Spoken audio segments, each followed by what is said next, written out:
Boa noite. Meu nome é Jorge. Hoje eu vou contar uma história que levou muitos meses para aceitar ser contada. Não é sobre sustos fáceis. Não é sobre aparições correndo no corredor. É sobre um prédio pensado para apertar o peito. É sobre alas que decoram o nome de quem entra. É sobre sons que continuam mesmo sem ter voz por perto. Eu chamei esta história de A Verdadeira História do Hospício Abandonado que Ainda Ecoa Gritos. Se você estiver ouvindo à noite, deixe um abajur aceso no cômodo ao lado. Baixe um pouco o volume. E venha comigo, porque alguns lugares não suportam ouvir a própria história de uma vez só. Eu conheci o hospício por um mapa de 1954. O mapa estava numa gaveta que rangia mais do que as portas do prédio. O nome oficial era Instituto Santa Dália, mas ninguém chamava assim. Quem morava perto dizia apenas A Colina. A planta mostrava 3 pavilhões em forma de U. Mostrava um túnel técnico ligando as caldeiras à ala de isolamento. Mostrava uma capela no alto, pequena demais para tanta confissão forçada. O lugar fechou nos anos 80. Foi leiloado, foi retomado, foi esquecido. Dizer abandonado é confortável. A verdade é que ele foi deixado lá. As janelas olhavam o vento do vale, pareciam esperar o horário de visita que nunca chegava. Na primeira vez que subi, o pedrisco amarelo da estrada cantou sob o pneu. Parecia latido curto. Eu parei antes do portão de ferro já enferrujado. O mato comeu metade das letras da placa. À esquerda, a guarita de tijolo sem vidro. Cheiro de pó e água parada. À direita, a alameda subia até o pavilhão central. A fachada era simétrica. As janelas se repetiam como dentes cerrados. A foto sairia bonita, mas seria errada. Quando o vento bateu, ouvi metal vibrando no telhado. Um som fino e teimoso. Parecia linha de trem muito longe. Pensei em coincidência. Aprendi ali que, quando penso coincidência, o lugar escuta ironia. Entrei com autorização do município. O serralheiro abriu os cadeados. Era magro, usava máscara. Ficou em silêncio profissional. A recepção era um retângulo com azulejo cor de creme. Havia fichários de aço amassados. Um pedaço de letreiro de plástico ainda preso por um pino mostrava as letras M e DI. O piso de granilite tinha rachaduras que pareciam veias. A luz fazia um truque cruel de prédio velho. Entrava bonita e desistia no meio do caminho. Eu respirei fundo. O prédio devolveu um cheiro de álcool. Não era cheiro de faxina. Era cheiro de rotina. Não havia mofo agressivo. Havia o odor do tempo que lembra que foi esfregado. Eu sempre começo pela água. Banheiros, lavanderia, sala da caldeira. A tubulação conversa com o prédio quando o prédio não quer falar. Na ala leste, o corredor do banheiro coletivo tinha 32 portas. Os números estavam escritos à mão no cimento. Os números eram tortos e apressados. Voltei ao hall e anotei. As linhas são retas. O gesto é torto. É assim que se faz contenção. Nos prontuários do arquivo do fórum, os nomes estavam cobertos por tarja. Havia datas, havia siglas, havia carimbos com a palavra transferido. Palavras grandes para esconder decisões pequenas. Em muitas folhas havia a mesma abreviação. 2 letras T e T. Túnel técnico. Em teoria, era uma passagem de manutenção. Levava vapor e água quente até a ala de isolamento. Evitava expor encanadores à circulação.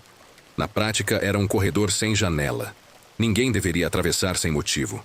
Mesmo assim, relatos dos anos 70 e 80 falavam de gente acordando de madrugada. Ouviam barulho de roldana debaixo do piso. Os enfermeiros diziam que era a caldeira assentando. As paredes diziam outra coisa. Eu encontrei o acesso num vão sem placa, atrás da lavanderia. Havia uma corrente curta. O cadeado abriu com facilidade. À frente, degraus curtos desciam para um retângulo de concreto. Tinha 2 metros de largura e teto baixo. A tubulação grossa ficava à direita. Cabos antigos ficavam à esquerda. O ar tinha temperatura de porão. Tinha cheiro de ferro limpo. Sem lanterna, não se via o próprio pé. Com lanterna se via longe demais. Desci 3 patamares. Anotei cada válvula. Marquei cada desvio. A cada 10 metros, uma chapa de metal trazia um número marcado à punção. As séries não batiam com a planta. Eu contava como quem mede pulso. 1, 2, 3. Pausa. 1, 2, 3. Pausa. No terceiro trecho, ouvi 3 impactos de metal no metal. Eram batidas secas e espaçadas. Apontei a lanterna para uma solda. Nada estava solto. Então o padrão se repetiu. 3. Pausa. 3. No caderno, sem pensar, escrevi a palavra pedido. Voltei à superfície devagar. O hall da lavanderia parecia mais claro do que antes. Isso não faz sentido. Na pia de inox, gotas formavam um desenho sem querer. 2 círculos ligados por um fio de água. Muita gente veria 2 olhos. Eu vi 2 válvulas. Na ala norte, o salão de recreação parecia uma sala de espera que nunca funcionou. Os bancos de madeira eram presos no chão. Eram baixos demais para adultos. Isso ajuda a impedir fuga. As janelas tinham vidro grosso e uma película amarela estourada em placas. Havia um projetor antigo preso numa coluna com fita de metal. De um lado, uma parede pintada de branco servia como tela. Nas bordas, marcas de dedos, polegar e indicador, como se alguém testasse o tamanho do mundo. Num ponto, havia um risco horizontal mais branco que a pintura. Parecia o gesto de quem apagou uma frase que não podia sair dali. Os quartos coletivos, chamados de enfermarias, tinham a regularidade da punição educada. Não havia colchões. Havia estrados. Havia grades baixas, não de prisão, mas de cama. O posto de enfermagem ficava encaixado no meio do corredor. Controlava tudo sem parecer agressivo. Acima do guichê havia um painel de avisos com 3 pregos. Abaixo dos pregos, um rótulo de plástico dizia: silêncio após 21 horas. Ao lado, sobre uma bancada pequena, havia um rádio de válvula. Eu toquei no dial com a ponta do dedo. A poeira dançou 1 segundo e sentou de novo. Deu vontade de ligar. Era uma vontade errada. Eu não liguei. Nos rodapés, marcas de rodas. Podiam ser macas. Podiam ser carrinhos de roupa. Podiam ser cadeiras de ferro. Em certos pontos, riscos subiam até a altura do ombro e paravam. Em uma dessas marcas havia um pedaço de fita crepe já petrificada. Quando arranquei com cuidado, surgiu uma letra pintada à mão. A letra T. Pensei em turno. Pensei em terapia. Pensei em trânsito. Pensei demais. A resposta veio quando achei mais 2 letras escondidas, a letra E e a letra M.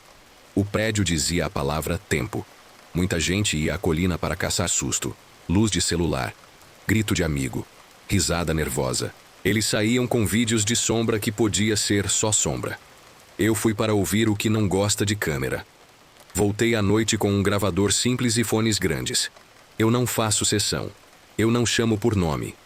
Eu deito no chão frio e espero o prédio respirar como prédio. No pavilhão central, o eco é curto, mas existe. No túnel, não há eco. Na ala de isolamento, o eco erra de propósito.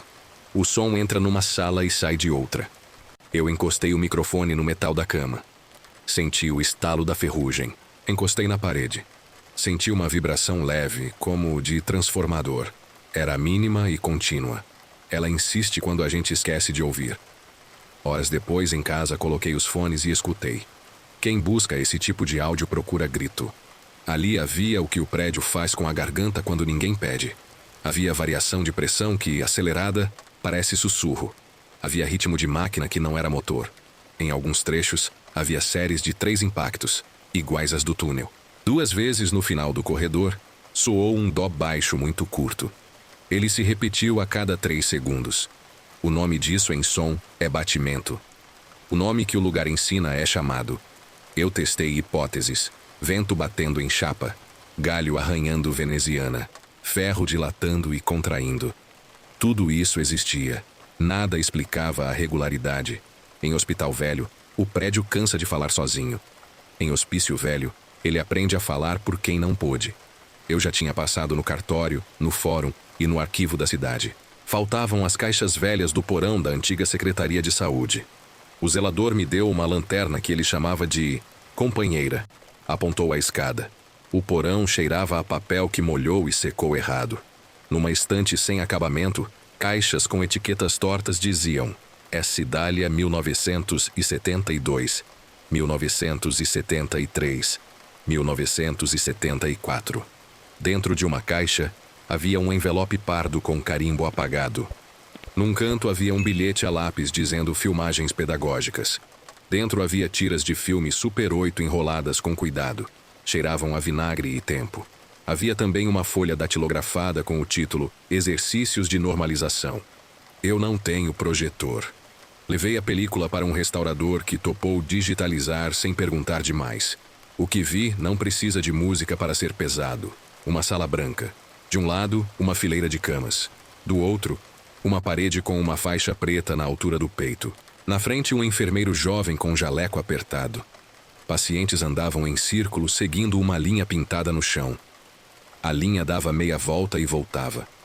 Quando alguém saía 1 centímetro da linha, o enfermeiro batia a caneta na prancheta. 3 toques e pausa. A pessoa tentava voltar para o meio. No canto havia uma placa escrita à mão dizendo: Ritmo é saúde. Em outro rolo, a mesma sala aparecia com cadeiras em diagonal. Elas olhavam para uma janela fechada com cortina puxada. Lá fora, havia vento. Aqui dentro, o enfermeiro batia 3 vezes no batente antes de abrir. Eu pausei o vídeo. Anotei uma frase que não tem como parecer certa. Ensinaram o prédio a bater 3 vezes antes de pedir licença. Subi o morrinho da capela numa tarde de céu baixo. A construção era pequena. 4 bancos de madeira. Um altar simples. Uma janela que dava para o vale. No canto esquerdo, uma caixa de madeira com tampa de vidro quebrada. Restos de velas derretidas formavam um mapa de cera. Na parede lateral, uma fileira de pregos com fitas. A maior parte era branca. Algumas eram amarelas. Um punhado era verde. Eram fitas de promessa. Eram também tiras de avental. Ao lado, 2 etiquetas de papel já gastas traziam nomes curtos. Zélia. Tó. Um terceiro papel com letra de enfermeira dizia sem visita. Eu fiquei ali até a luz mudar de cara. Um vento vertical entrou pela janela. Parecia subir de dentro. Fechei os olhos por 1 segundo. Sem querer vi 2 mãos apoiadas no batente. Não pediam. Só lembravam. Quando abri os olhos, o silêncio tinha tamanho de missa. No banco da frente havia um risco feito à faca. Era um desenho quase infantil. Uma linha, 3 pontos acima. Um retângulo com outra linha dentro. Pode ser casa. Pode ser rosto. O prédio escolhe o que você vê porque precisa que você fale em voz alta. Eu falei em voz baixa. Eu entendi. A ala de isolamento era para crises de agitação. Havia 4 quartos pequenos com portas grossas. O posto via tudo por um vidro estreito. O quarto da ponta tinha grades internas no teto. Parecia que alguém tentou dar altura ao ar. No piso, uma marca redonda não combinava com nada que eu conheço. Era um desgaste perfeito. Parecia ter o diâmetro de uma mesa que gira, mas não era mesa. Na parede, 3 buracos alinhados estavam tampados com massa ruim. Eu enfiei a ponta da caneta no primeiro buraco. A massa virou pó como açúcar molhado. Atrás havia oco. Encostei o ouvido. Pela primeira vez ouvi água onde não havia cano. Não era água de cano. Era uma goteira grande caindo em espaço grande. Eu dei um passo para trás. O ar ficou 1 grau mais frio na altura do joelho. O posto de enfermagem tinha um painel com chaves. Muitos ganchos estavam vazios. 3 ganchos tinham a mesma etiqueta. As 2 letras T e T. O enfermeiro-chefe gravou essas letras no posto e no túnel. Entre as gavetas havia uma caderneta azul com listas de conduta. Em vários dias havia a mesma observação escrita a lápis fraco. A palavra eco. Alguém anotava quando o prédio repetia. Em 2 anotações, no fim dos anos 70, havia um acréscimo. Eco de quem não fala. Eu fechei o caderno com cuidado. Era respeito. Depois de muitos meses juntando detalhe, voltei de noite com uma decisão que eu não gosto de admitir. Eu ia descer o túnel até o fim. Não pelo susto, pela regra. Se o prédio aprendeu a bater 3 vezes antes de abrir, eu bateria do mesmo jeito antes de pedir passagem. Desci com lanterna, com corda curta, com água e com gravador. Na terceira chapa numerada, eu parei. Bati devagar com a chave de boca no cano. 3 toques. Pausa. 3 toques. O som correu pelo metal como peixe em água. O vento atrás de mim mudou de direção. Eu avancei. De novo bati 3, pausei e bati 3. Em certo ponto, a tubulação fazia uma curva que não existia no mapa. Um sinal pintado à mão, com tinta vermelha já velha, mostrava um triângulo com um círculo dentro. Eu anotei. Respirei. No fim do túnel havia uma porta de metal baixa com 2 ferrolhos.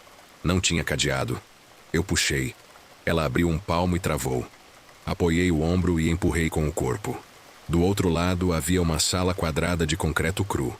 Não tinha janela. No teto havia uma grelha de ventilação. No canto, 2 cadeiras de metal, uma quebrada. No chão, havia um círculo desenhado com tinta branca, já gasto. No meio do círculo havia um ponto.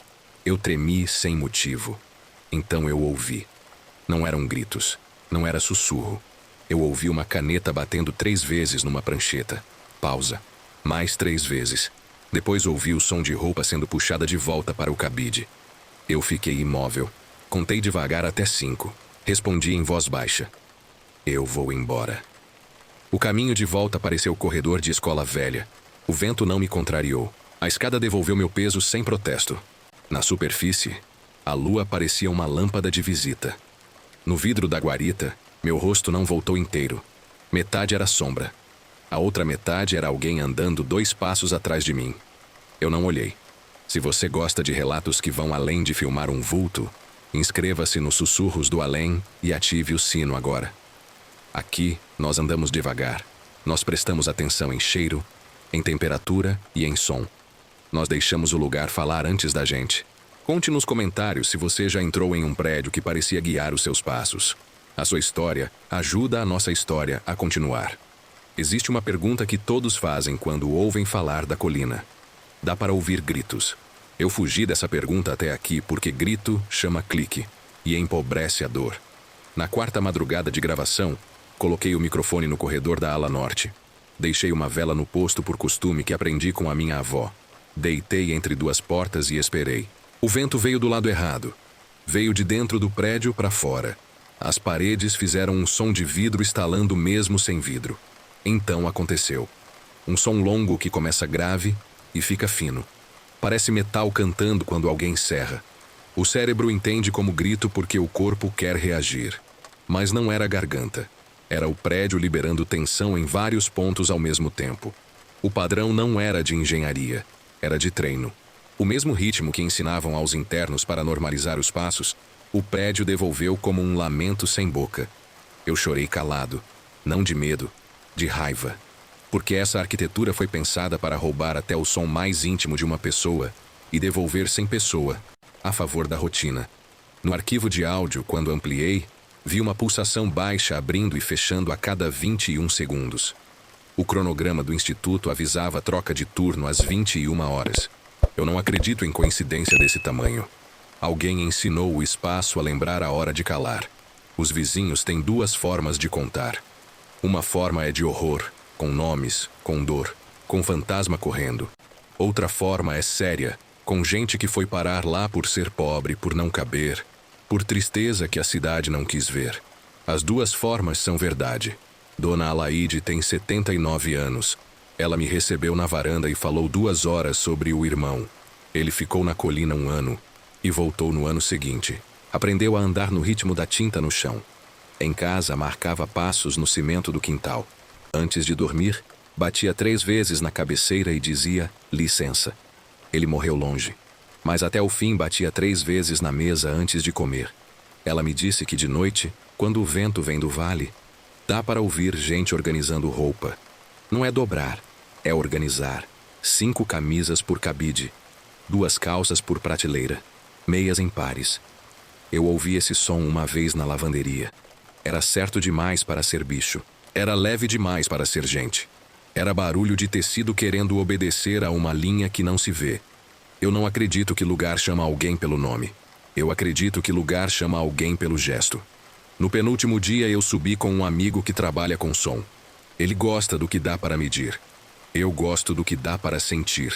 Colocamos 3 microfones em 3 pontos. No túnel, na ala norte, na capela. Acertamos os relógios. Ele bateu palmas para medir quanto tempo o som volta. Eu anotei a temperatura com um termômetro simples.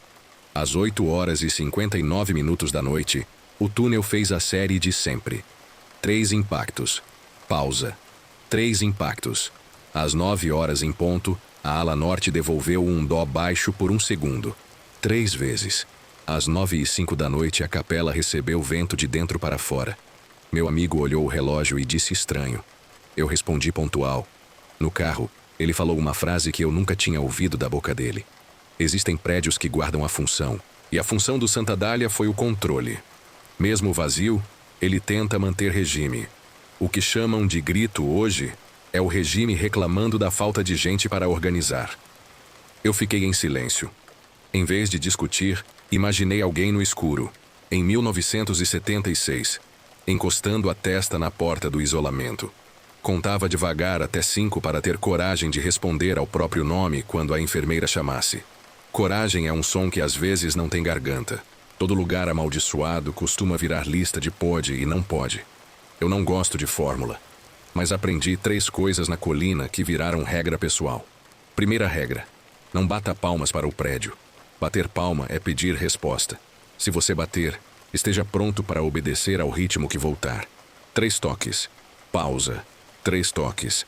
Segunda regra: não ligue rádios que não são seus. O Santa Dália aprendeu a usar rádio como sinal. Se você ligar, ele vai tocar uma música antiga no volume certo para você achar que escolheu. Quando você achar que escolheu, foi ele que escolheu por você. Terceira regra: conte devagar até 5 antes de responder a qualquer coisa que pareça uma chamada. Aos 21 segundos o prédio muda de humor. Se você responde no primeiro impulso, entra no turno errado. Isso parece superstição, não é? É segurança. O prédio ainda ecoa gritos, mas o grito que machuca hoje é o grito que a gente dá quando não respeita o que não entende. Na última manhã eu subi cedo. O sol lavava o granilite. Levei um balde com água, um pano e uma vassoura. Não era para limpar o passado. Isso seria arrogância. Era para devolver um pouco de dignidade ao chão que apanha. Varrer é pedir licença. Varei o hall. Tirei pedaços de vidro com a mão. Lavei a pia da lavanderia. Deixei a água correr com barulho de água de verdade. Na capela, ajeitei 2 velas tortas. Alinhei as fitas nos pregos. Deixei uma fita branca que trouxe de casa. No túnel, parei na primeira chapa e bati pela última vez. 3 toques. Pausa. 3 toques. Falei baixo. Eu não vou descer de novo. Obrigado. Na saída, a guarita pareceu mais leve. Como quando a gente abre a janela de um quarto que ficou fechado por muito tempo. O portão estalou como mola. Parecia risada de ferro. No retrovisor, a fachada simétrica segurou meu olhar. Eu achei que sentiria alívio. Senti foi saudade.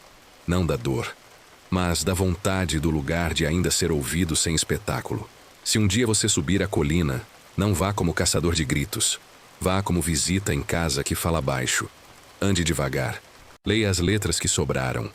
Repare nos objetos que encenam gesto humano sem gente. Cabides vazios. Rádios em silêncio. Cadeiras alinhadas olhando uma janela fechada. Se o vento vier do lado errado, pare. Conte devagar até 5. Se ouvir 3 batidas, responda no mesmo ritmo. Quando for embora, não leve nada. Devolva o som ao prédio. Ele precisa. Eu sou o Jorge. Este foi o caso mais disciplinado que eu já contei. A verdadeira história do hospício abandonado que ainda ecoa gritos não termina com porta batendo, nem correria. Termina com a ideia de que há prédios tão treinados que continuam funcionando mesmo vazios. Quando o mundo esquece, eles repetem o que repetiram por décadas. O ritmo de quem foi obrigado a andar na linha. Se você curte relatos assim, onde o medo nasce do método e o assombro nasce da rotina, inscreva-se nos Sussurros do Além e ative o sino. Tem história nova toda semana, com detalhes que você sente na pele. Conte nos comentários. Qual foi o lugar mais silencioso que você já entrou e, mesmo assim, ouviu barulho lá dentro?